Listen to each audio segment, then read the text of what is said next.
fitness, sometimes the stress of life is like all these red flags are like, slow down, stop, but we don't, we just ignore them and we keep pushing and we keep going. If you would like to cultivate more worth, freedom and expression in your life, you're watching the right video. If you train so hard and you don't eat enough fuel, your body will just not kind of give you the love back, basically.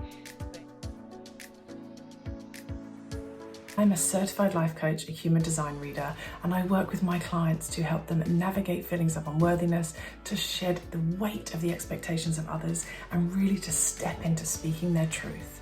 In this 10 Minutes With interview series, I interview wellness experts for a precious 10 minutes for them to share their tips and tricks and their stories of how they have cultivated more worth, freedom, and expression in their lives.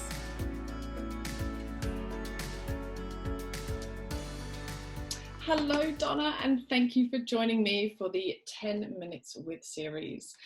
I really want to focus on knowing your worth, feeling your freedom, and finding your expression. And I am so excited to have this conversation. I would love for you to introduce yourself and share whatever it is that you are passionate about in the area that you want to talk about today. Hello, thank you. Well, I have been a personal trainer for 10 years now, and I have converted my business into more health and lifestyle coaching. I originally started my journey mid-20s as a PT, working in the gym, and was all about high intensity training, all about kind of pushing your body to really, the real goal and purpose was to lose weight and to help my clients lose weight, because I had that experience of a weight loss kind of success really from when I was a teenager right up to my 20s. I managed to lose about sort of 5-6 stone, and that was basically all I kind of was fueled by, really, was weight loss and about exercise and about pushing yourself. And you know, back in the day, it was kind of like all of those slogans we had where it was just like, keep going, you know, sweat is fat crying, and yeah, just like train hard, push yourself, you know, what was it, pain is weakness leaving the body, all of those like horrible phrases I wouldn't even use now.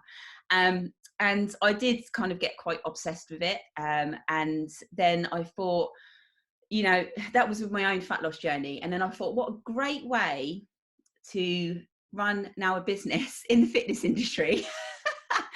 And I loved it, absolutely loved it. But I did get to a point where I was like 5 years in that I just pushed too much, and I kind of like was obsessed with it, because most personal trainers will tell you that it gets to a point where you do reach a bit of a burnout, and my body was like screaming at me. And I mean, a lot of people who I speak to can relate to this, even if they're not into fitness. Sometimes the stress of life is like all these red flags are like, slow down, stop, but we don't, we just ignore them and we keep pushing and we keep going.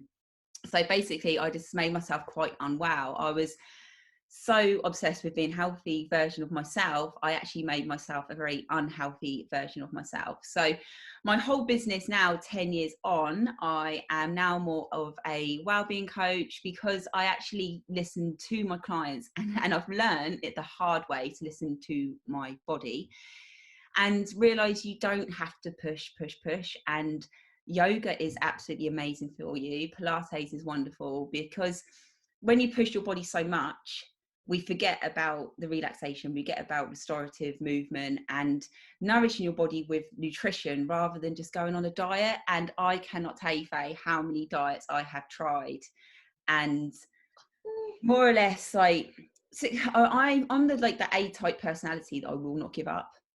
Hence most A-type personalities do end up reaching burnout and get chronic fatigue syndrome, and I'm still kind of recovering from that. So I think last time I saw you, Faye, was last year when we actually met in person. I've got diagnosed, and this whole last year I've really had to key into my nutrition. I've had to key into my own movement, because I know you were talking about nourishing like our bodies, and I've actually got a note down here. What was it? It was the knowing your worth bit. I used to put it all into other people's expectation of what they thought of me.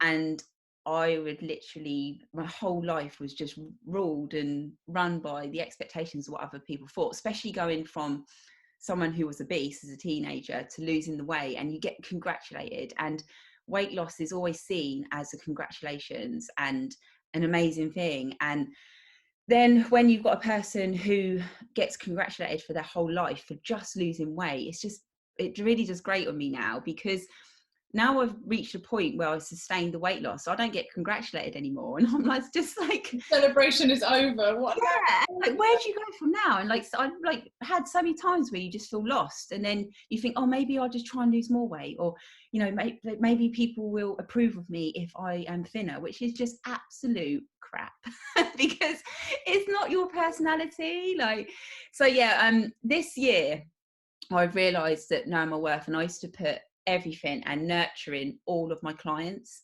and nurturing my business, nurturing my work, and I've had to really look deep and to nurture myself basically, and know my worth and my body. If I can't function, how am I meant to coach and PT and create online programs for all of my clients? I obviously can't. So I've really, this year has taught me I've had to nourish myself, look after myself, and know my worth, and set those boundaries in place, because it's other people living from other people's expectations of you, your boundaries are just lost, and you really need to just be like, no, I've got to think about myself for once, and actually listen to those red flags that come up and up and up, and you just think, no, I'm gonna fight through, I'm gonna carry on, because like it's that whole like, you're deemed as weak if you rest, and you shouldn't have rest days, and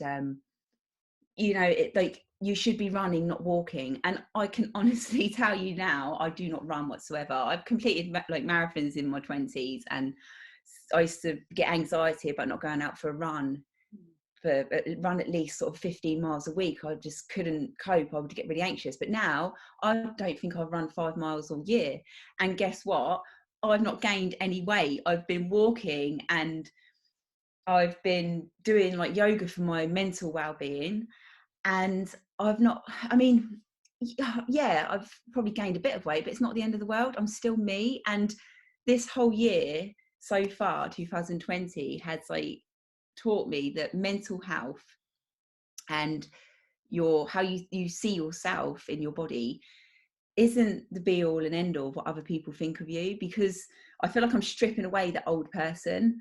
And I've lived with that. I'm 35 now, and I spent from the age of 13 up until the age of probably 31, when I kind of started to ditch the diet culture. So that's a long time to be dieting, and we need food, and I love food. Like, literally, like, and I love movement, and I will never stop exercising, but exercise doesn't have to be beating yourself up to extremes every time you go in that gym. I no longer, unfortunately, this is another thing I've had to overcome since recovering on my CFS journey, is I can't exercise longer than 30 minutes because I will burn out, and I have so much energy in one day. Like, my battery life on any given day really runs short quick, because of all those years of dieting and all those years of punishing my body. And now I'm paying for it at 35. So I know one day, maybe next year or year after, I might be able to train for 40 minutes and feel good and can function, but no, and that's okay. And guess what? I haven't gained any weight. So it's just, we get told all these stories, and I think you just need to find a coach who you can relate to and understand the journey you've been on. Because all of my clients now, the ones who have stuck with me throughout my PT journey, they've all evolved with me. And like, for example, I saw a client last week, and she was like, oh, Donna, like, because I've really keyed into the hormonal cycle, because I've had like hormonal issues as well. And she was like, oh, I'm on this week of my cycle, and I just feel so lethargic. I turned up with like a step box and my kettlebell, and I was like, got it all going ready. Hey, she was like, honestly, like, I'm like due on tomorrow and blah blah blah. And I was like, okay, right, let's just do some yoga fit, because I qualified as a yoga fitness instructor. It's not like a full yoga qualification, but it's understanding a bit more about the biomechanics of yoga, but putting it into slow paced. And stretching as well as training. So we done a yoga fit session and her cramps were gone by the end of it. You know, she felt really good. She felt stretched. She felt relaxed. And that served her body so much more from doing that type of movement to doing kettlebell swings and step ups. So, but then next week when I see her on that hormonal cycle that she's on that week, she could be absolutely fine doing the kettlebell stuff. So I'm going to be keying into that, I think, going into 2021, about my business being more about looking at our bodies and what we can do on any given week, because we beat ourselves up if we can't function the same energy every single day. And I've done that in the past, hence why I got to where I am now. So yeah, it's just kind of understanding that you can't do the same thing, especially as a woman, and especially when you get like up to like mid 30s, 40s, going, you know, in sort of perimenopausal. And I'm really looking into that now, and it's absolutely fascinating, and of how you can fuel your body with nutrition around your hormonal cycle and exercise around your hormone cycle. It's just like this whole new world's opened up to me. So I'm currently just doing a course at the moment on that, and I'm just like, I help my clients fuel their body with nutrition to understand at the weekend if they're going to have a drink, that's fine, absolutely fine, as like long as you key into the key importance of movement, getting an 80-20 split of nutritional foods, and sleep should be top of that pyramid, and also stress management. You know, you could be so stressed and that could really be stopping you on any journey that you're on, whether it be weight loss related, health related, business related, you know, raising children. Like if you don't get sleep and you haven't got your stress management under control, there's just no hope. Class.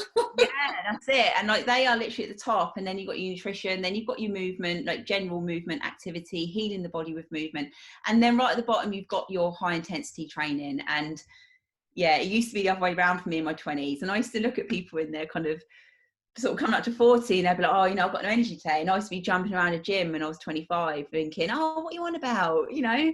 But now I totally get it. I love it. And there's so much richness in what you're saying. I'm just sat here beaming, like trying not to kind of scream and cheer every time you say something. And what I'm really getting is, of course, that like being celebrated for something really specific, it's really hard not to hold on to it. And I think we all evolve and we all have an identity in each of those evolutions. And we were touching on this before we came on here, that kind of being willing to let go of the old and like step into the new. There's this kind of really messy phase in the middle where we're not really sure who we are and what we're doing. And I think the last 6 months have been my messy phase. Yeah. And I think that's probably the same with everyone this year, really. You know, your boundaries with certain things change throughout our lockdown and throughout COVID, and your priorities change, you know, and everyone, I think now coming out of it, will be looking into the stress and how to heal their body and really just rethink things. And the one thing I want to kind of finish up on this for what I say is it's about like health without the obsession, because I have lived so many years of being obsessed with looking a certain way and getting approved from how I looked. And I think there's a lot of people out there who overcome like weight, you know, like going from a bigger body to a smaller body. There's so much anxiety about gaining weight again. But sometimes, like for myself recently, I've had to gain a little bit of weight to heal my body and heal my hormones. And it's okay. Love it.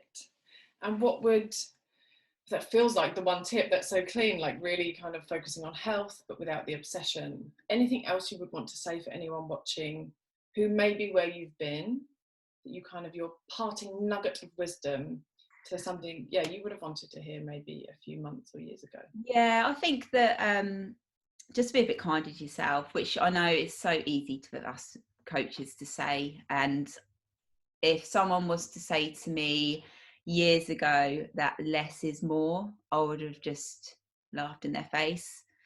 But now actually less is more. Yeah, because if you train so hard and you don't eat enough fuel, your body will just not kind of give you the love back, basically.